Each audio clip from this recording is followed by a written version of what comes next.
It's 6 o'clock on this bright Thursday morning, the 8th of September. Good morning to you. You're watching Morning Barbados. Wake up, wake up, wake up, wake up.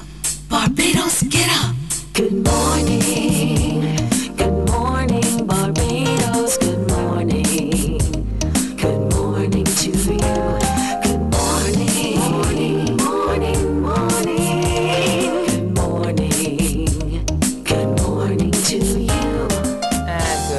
To you. I'm Jewel Ford. Welcome to Morning Barbados. I hope you had a great night. Got a good night's sleep. None of the night terrors that tend to terrify us in our dreams, but that even your dreams may have been wonderful, and that you've woken up bright-eyed and bushy-tailed and ready to sally forth and seize the day. And with me is my good friend and colleague in necklaces and jewelry, Katrina Marshall. Morning, Katrina. Good morning, Jewel. I say keep your eyes off my necklaces. Good morning. As Jewel said, it's a great day to be awake and alive. If you have woken up, you've already won half the battle. It's time to seize the day. As they say, it's going to be one of those mixed bags where weather is concerned. The kids are back out to school, but as Julia Hanschel will tell you, it's routine that will keep them in check and set them up for success. And speaking of success, today is International Literacy Day. And Joel is showing off with her Kindle. Yes, I'm in the middle of reading, I can never pronounce his name, I think it's League Starsson. I can never get his name pronounced right, the Swedish author of The Girl Who Kicked the Hornet's Nest, The Girl Who Kicked the Hornet's Nest? Who Kicked the Hornet's Nest. Yes, and actually it is a pretty good read. Well, what I like more than anything about reading is that it keeps the imagination rolling. I think yes, it does. Creating pictures in your own mind about what it looks like. I mean, I think I can still remember what I think the characters in that book, the chrysalids, look like. So I think that between literacy and functional literacy, we should keep in our minds that reading is like a doorway to so many other things. But unfortunately, we're going to have to talk about that a little bit later on in the show. But for now, there's some news, not all of it good, that we need to share with you in our Morning Barbados Top Lines. We'll have the full package for you at the top of the hour at 7 o'clock. Sure. Thank you, Katrina. And in our top lines this morning, there's a call for the implementation of a chaplaincy system in schools to address the problem of delinquency. Minister of Education Ronald Jones says that this could play a major role in restoring social order among the youth.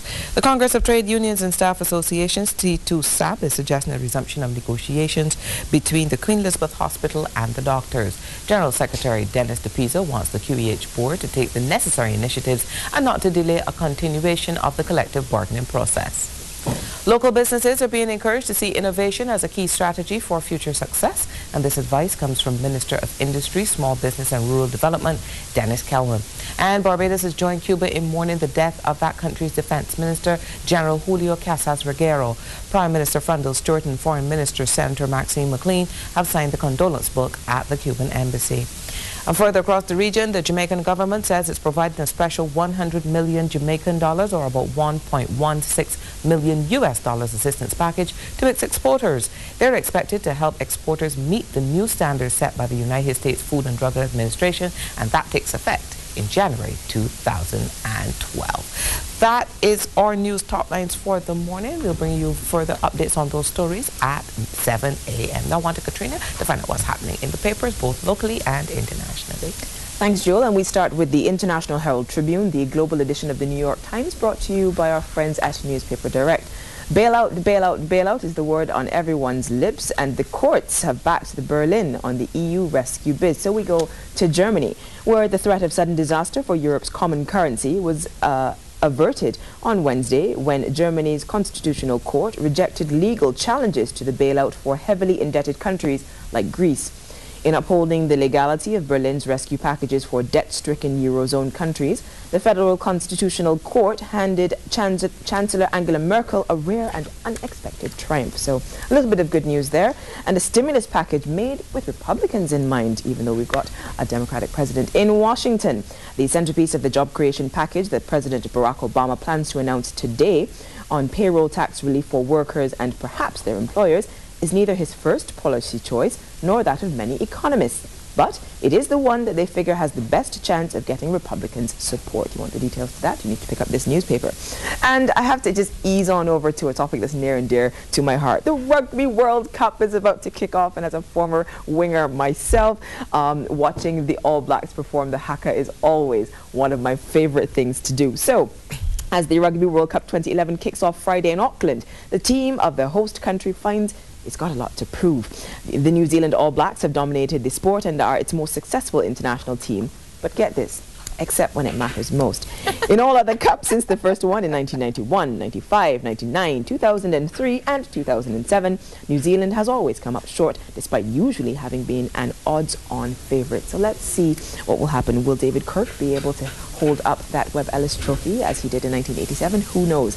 But that's just what's happening in the international newspapers. If you want to get your copy, you can contact Newspaper Direct at newspaperdirect.com. Give them a call at 436-1314, or of course visit them, Unit Number 3, Lower State Factory Complex. Bring it on home now. All of the congratulations seem to be flowing in at once for our new Chief Justice, Marston Gibson, and once again, one of Barbados' most legal luminaries is offering his support. Elliot Motley QC, who has worked over the past 50 years with 4 Chief Justices, said he supported the new CJ's plans and says he will put his experience, such as his, forward to be of any help, noting that he has worked with Sir Kenneth Stobie, Sir William Douglas, Sir Dennis Williams, and then Sir David Simmons. He said a philosophy change was needed.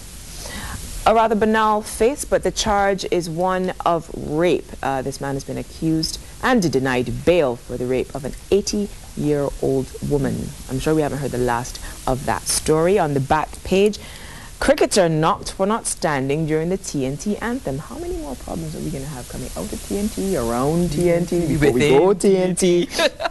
Cinnamon Ben has no problem standing for the Trinidad and Tobago national anthem, just not when it's being played at the National Stadium in Barbados. And the two countries are minutes away from another football encounter. You want to find out what the backstory is to that story? I'm sure there's a backstory. Yeah, you need to pick up The Nation.